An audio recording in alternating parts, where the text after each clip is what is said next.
The High Republic era is home to an entirely different realm of villains and issues. The Jedi are at their peak of power and their reach across the galaxy is endless, whereas the Sith have been hiding in the shadows for almost a millennia. So how would it affect the Star Wars timeline if Anakin Skywalker was born during the High Republic? Let's start today's story during the year 147 BBY on the planet Mygeeto. Hago Damask has just been born. He was a Mun to a powerful family. Early on, it was clear that he demonstrated strong capabilities in the Force. His nature was dark, timid, and brutal. Even though the boy was only a few years old, his Force sensitivity was astute, and he was destined to become a powerful Force user. Arriving on Mygeeto when Damask was a young boy, Rugus Gnome, a male Bith who held the secret of being the most powerful Sith Lord in the galaxy. He had held the title of Darth Tenebrous for over a century, stemming from the Bane lineage and using his heritage to grow powerful. Across his life, he had attempted to train various apprentices, though none lived up to his expectations. Even now, failed apprentices are scattered across the galaxy, such as Venomous and the Stranger. But their power has reached their limits. Tenebrous sought out young Damask, where he took the young boy and would raise him to become the next Sith Lord, dubbing him Darth Plagueis. 32 years later, Anakin Skywalker will be born to Shmi in the mid-rim planet Takodana. He was a pleasant young boy. He also demonstrated an affinity for the Force, though that wasn't his only appeal. He was kind, caring, loyal, and even though he was young, admirable qualities had attached themselves to him. The Jedi Council found out about the Chosen One prophecy in 115 BBY when Anakin was born. Such prophecy had determined that a boy will be born to no father, and through his dedication, he will restore balance to the Force. As a young child, Anakin was brought to the Jedi Temple, having been collected by the Jedi, who frequently searched the Mid-Rim for Force-sensitive children. The Council had suspected that he was the Chosen One, and because of his title, Anakin's life had been tainted. Growing up, the other children weren't kind to him. They cast him out like he was an outsider, believing that his power was too strong and shouldn't be allowed in the Order. His midichlorian count had reached over 20,000, far greater than any other Jedi in history. Because of this, the limit to his power was unknown, the potential for his future was endless, and the Jedi feared it. But they still had to train him to follow the will of the Force. Currently, it is the High Republic era, the period in Star Wars where the Jedi are at their most powerful. The Sith have been extinct for hundreds of years, and the Jedi reign as guardians of peace. They follow the will of the Force, and don't succumb to politics like they do over 100 years later. It is a prosperous time in the Republic. The High Republic is characterized by hyperspace travel. The Great Disaster, which happened over a century earlier, was still having an impact on the present day. The Great Disaster refers to a catastrophic event caused by the destruction of a starship in hyperspace, leading to deadly debris scattered across the galaxy. Anakin starts out as a youngling and ascends the ranks quickly. He would become Padawan to Master Plo Koon, a Keldor Jedi with fantastic abilities, born around 400 BBY and currently just over 250 years old. His wisdom and experience is vital in nurturing Anakin's abilities. Under Plo Koon's tutelage, Anakin's training is rigorous and comprehensive, focusing on mastering his immense Force powers and developing his combat skills. Plo Koon covers all aspects of the Jedi arts, from meditation and diplomacy to lightsaber combat and Force mastery.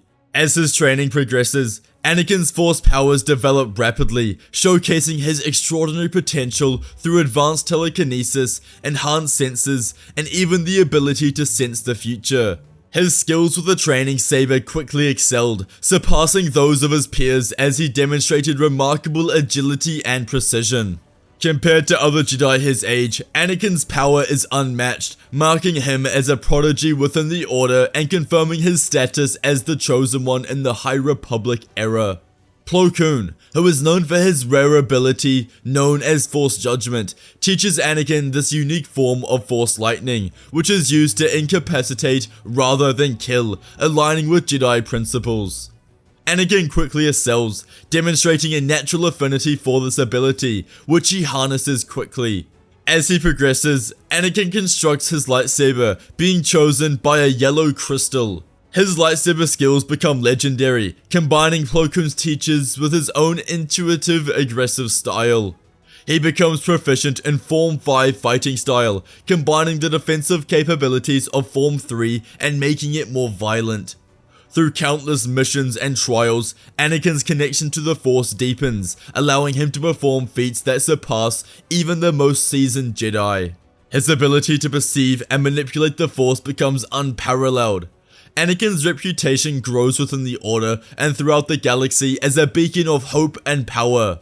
By the time Anakin is 18, his power is far superior than it was in the original timeline. He is a Jedi Knight, the youngest in history, and the Chosen One. 50 years after Tenebrous took Plagueis from his home, the two Sith Lords had become formidable and extremely powerful. Plagueis' abilities had exceeded most Sith in the Bane lineage. He was strong, displaying a large aptitude for the Force and its capabilities. Their reign throughout the galaxy was very different compared to previous Sith Lords. Instead of just living and sustaining the Sith, they planned to the dark side use his return, to overthrow the Republic and reinstate the Sith Empire. This was dubbed the Grand Plan. While on Mygeeto, Plagueis' birthplace, Tenebrous walked the streets. In the past, the Sith Lords would hide in the corners of the galaxy and train in secret. But now, Plagueis had a high seat in the banking clan, and he was founder of Damask Holdings, a large and respected company. Rugus Gnome was more discreet, acting behind the scenes, though he was known to the galaxy for creating starships. They were committed to the Grand Plan. To other planet leaders, the name Hago Damask was well known. One day, as Tenebrous marched the streets, he saw on the holonet that the Chosen One, Anakin Skywalker, had passed the trials and become a Jedi Knight at only 16 years of age, the youngest in history. The Sith Lord was incredibly intrigued by this. He and Plagueis discuss and know that it is too risky to have a boy with such formidable talents who has been prophesied to destroy them.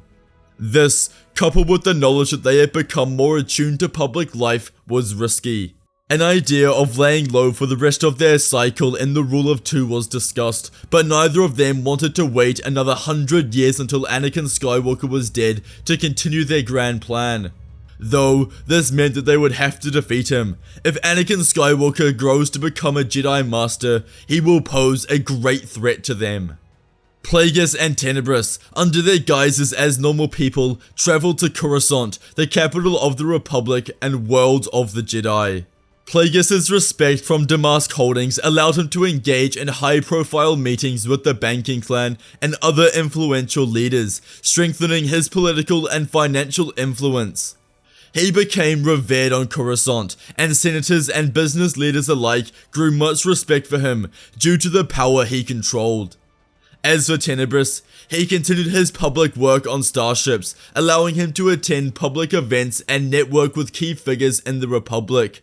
Though, his most important role was behind the scenes, where he helped to further the Grand Plan.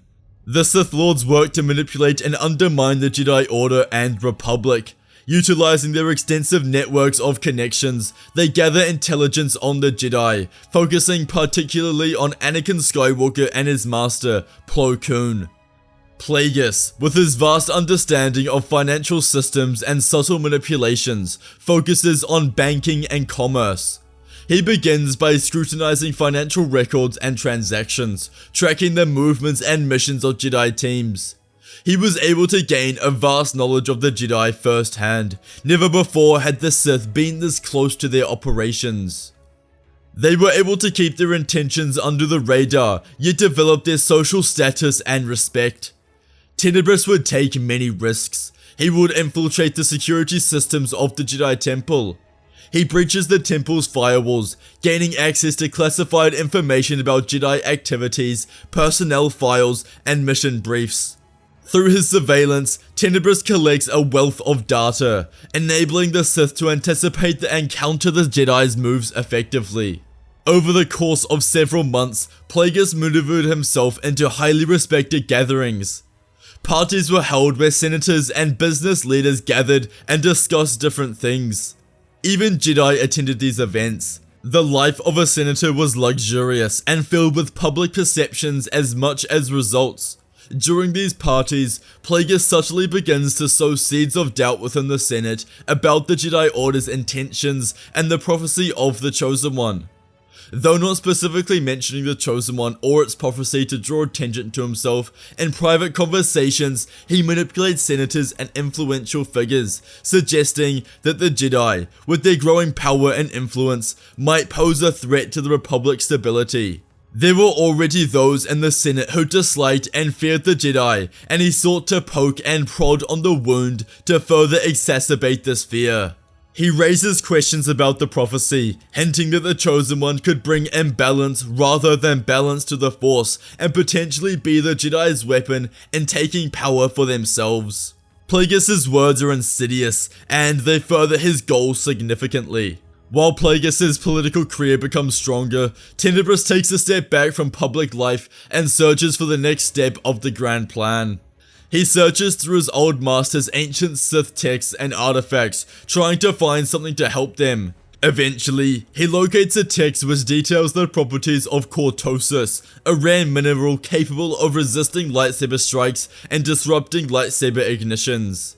The text directs him to the planet Beldemic, where the mineral is in abundance.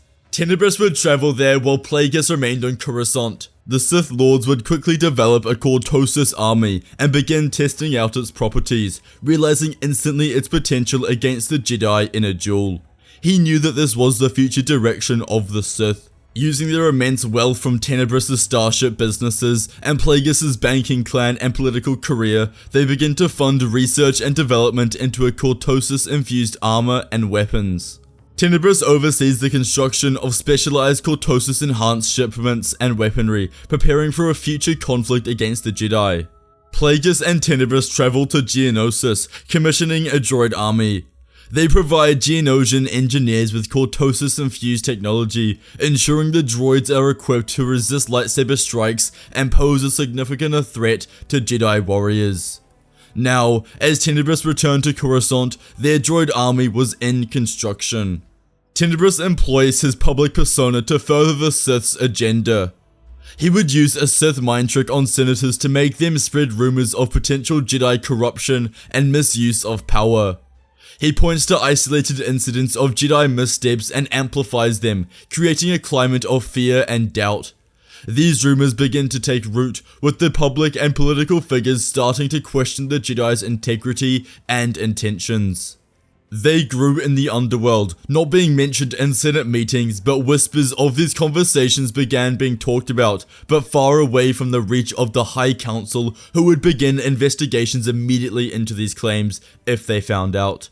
Essentially, they are trying to create an anti-Jedi faction in the Senate. To further destabilize the galaxy and distract the Jedi, the Sith Lords orchestrate a series of crises. They manipulate trade routes, causing blockades and shortages that lead to economic instability, financing proxy wars, and fostering economic discontent. Financial systems are tampered with, resulting in market crashes and widespread panic. These crises are carefully timed and executed, forcing the Jedi to respond to maintain peace and order in the galaxy. Jedi teams are stretched thin, dispatched to various hotspots to fix conflicts and restore stability. Anakin and Plo Koon find themselves frequently called away on dangerous missions, far from Coruscant. From resolving disputes in the Outer Rim to combating pirate incursions and quelling uprisings on distant planets, their time and energy are consumed by these constant challenges. Each mission is more difficult than the last, designed to test their limits and keep them occupied and drained. Plagueis and Tenebrous ensure that while Anakin and Plo Koon are away, the Sith continue to tighten their grip on the Senate. Plagueis, working behind the scenes, cultivates alliances and influences key senators, gradually increasing his control over legislative decisions. The Senate was a corrupt institution whose loyalty could be bought and sold for the right price. He positions himself as a trusted advisor to the banking clan. but also over other powerful senators who trust his wisdom. The Sith's devious movements behind the scenes begin to bear fruit as the Senate becomes increasingly divided and mistrustful of the Jedi, compounded with the galaxy in a state of unrest not seen since the great hyperspace disaster centuries earlier. Accusations of overreach and misuse of power are levied against the Order, and calls for greater oversight of their power grew louder. The Jedi Council, unaware of the full extent to the Sith's infiltration, find themselves on the defensive, struggling to maintain its reputation and authority. As the crises escalate, the strain on Anakin and Plo Koon intensifies. Their bond as master and apprentice grows stronger through shared trials and triumphs, yet the constant danger and separation from the Jedi Temple take a toll. Anakin's powers continue to develop, his abilities becoming even more formidable. With this strategy, Plagueis and Tenebrous become closer to their goal of orchestrating the fall of the Jedi and rise of the Empire. Over the following months, the Sith Lords grew their forces, recruiting mercenaries, pirates, and most importantly, the large droid army equipped with Cortosis weapons. After 3 years since they arrived in Coruscant, Tenebrous and Plagueis finally launched their first military campaign against the Republic. Droid armies overwhelm underprepared systems who didn't expect to be invaded by anyone. As various attacks happen at once, the Jedi Order and Senate are caught completely off guard, and the first galactic war in centuries had begun. The Senate and Holonet began calling it the Droid Wars. The Jedi would meet the droids with a Republic army, though not clones in this timeline. The Republic still had a small army. The Republic assumed their roles of being generals in this army, and the war begins. Dozens of battles rage across the galaxy, and tensions have reached their peak. These tensions lead to questions being asked about the Jedi's capabilities of protecting the Republic. The war would rage on for years. Anakin and Plo Koon became the Jedi Council's most successful fighters. They were constantly on missions, fighting the droids in Seleucami and Felucia. Together, they would use Force judgment to short-circuit the droids. The Sith Lords could immediately tell that Anakin would be a problem. Now 22 years old, his power was that of a Jedi Master, and only a few months into the war, he was promoted to this title. This worried Plagueis more than Tenebrous, and he believed that it was vital for them to reveal themselves to the galaxy and defeat Anakin. Tenebrous ultimately agrees, and over the following weeks, for the first time in hundreds of years, the Sith have publicly returned to the galaxy.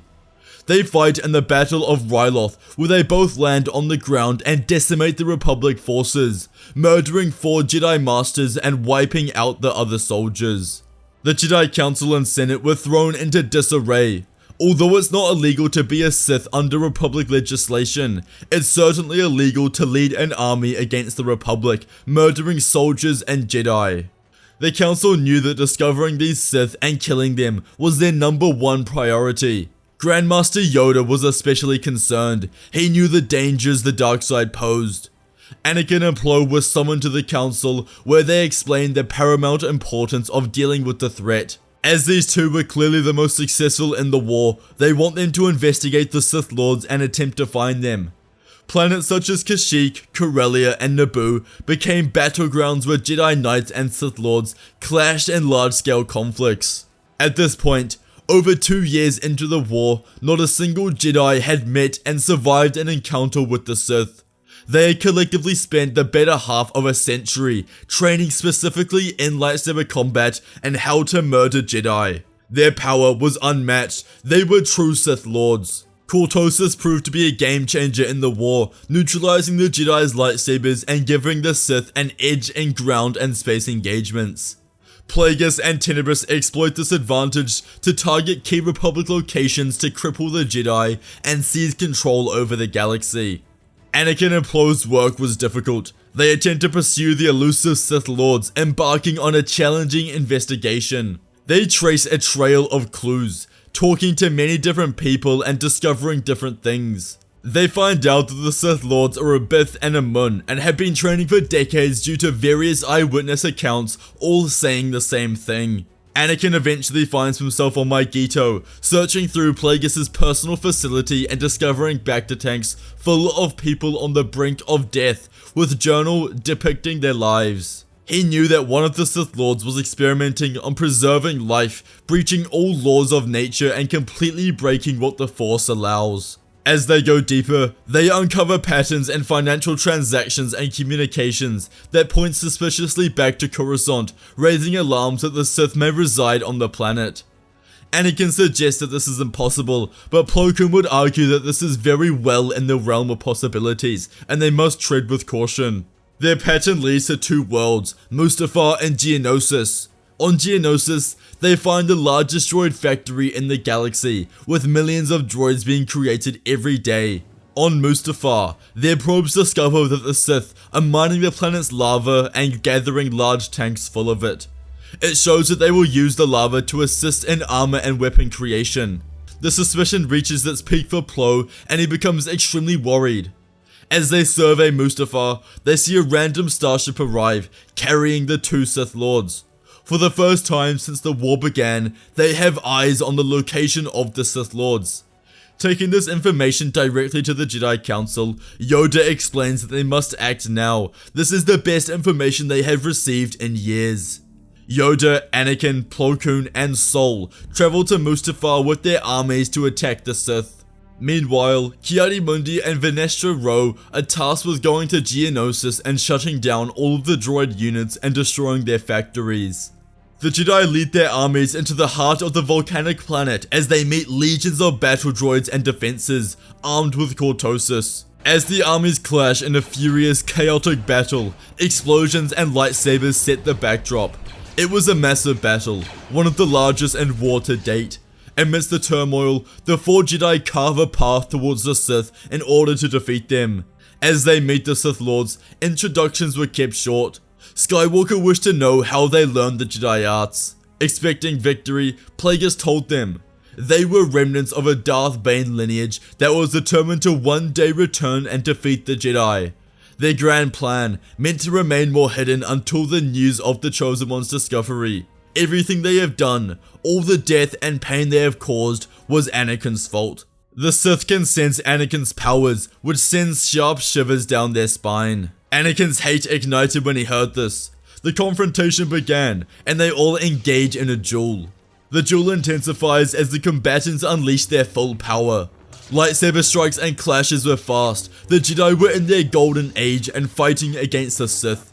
Tenebrous unleashed Force Lightning and Plo, who blocked with his own Force Judgment. Seeing this, Anakin does the same, firing this unique ability at the Sith, who was caught off balance having not seen such a Jedi wield this power before. Yoda leaps across the air when fighting. He is an extremely powerful Jedi, and although he is getting old, he is far more capable than he was in the original timeline. Sol fights valiantly but is quickly struck down by Plagueis. He was on a tear, swinging with such speed that the Jedi were struggling to keep up. Anakin focused on Tenebrous when he used his Chosen One power to slice one of his arms off. Seeing this, Plagueis rushed forward and took the opportunity to slice Plo Koon's head off, killing Skywalker's master. Anakin unleashed an almighty scream, anger and hatred seething from his body. Yoda could sense it, but he knew that they had to double their power if they were going to defeat the Sith. Combining their strength, the Jedi worked together and quickly killed Tenebrous, who struggles to defend himself with one arm. Now Plagueis was left alone, the last of the Bane lineage, who would also fall to Anakin Skywalker's blade. They had won. The Sith Lords were dead. Ki-Adi-Mundi and Venestra Rho lead the invasion of Geonosis. Their forces landed amidst heavy resistance, battling through waves of battle droids and fortified defenses. The Jedi generals coordinated with trooper battalions, and together they ran through the opposition's defenses. By the time Yoda and Anakin returned to Coruscant from their victory on Mustafar, news of the triumph on Geonosis had already reached the Senate. The Geonosian droid army had been disabled and the factories had been blown to pieces as countless battle droids lay in ruins. This decisive victory marked the end of the Droid Wars, with the Republic emerging victorious. Following the battles on Mustafar and Geonosis, Anakin Skywalker's prophecy as the Chosen One had been completed. His extraordinary abilities that were created under the tutelage of Plo Koon continued to develop, making him one of the most powerful Jedi in the galaxy that they had ever seen. He was extremely saddened by his master's loss, but he knew that Plo would want him to keep fighting and growing. Anakin would soon take on an apprentice of his own, a young Padawan named Sheev Palpatine, whose force powers had been picked up on the planet Naboo at a young age. With Anakin's help, Palpatine would rise the ranks and become a successful Jedi Knight. As Anakin matured, he was appointed to the Jedi Council, where he became an active participant in how the Order was run.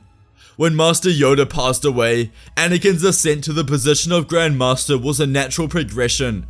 Everyone supported this appointment and believed that he was the best Jedi for the job. For the next half-century, Anakin would lead the Order and help navigate the Republic through a time of peace and security. Anakin's profound impact on the galaxy from his birth in the High Republic era was undeniable. His role as Grand Master marked the most successful period in Jedi history, with his influence extending beyond the Order to touch every corner of the galaxy. Anakin Skywalker's legacy was one of success, and his name, along with tales of his strength, would become fantasy folklore in the Jedi for centuries to come. If you enjoyed today's video, you must watch What If Anakin Became a Sith Acolyte and What If Plagueis Went to Naboo instead of Darth Maul. Please check out our membership page if you would like to support the channel, it really helps us out. Thank you all for watching, and may the Force be with you.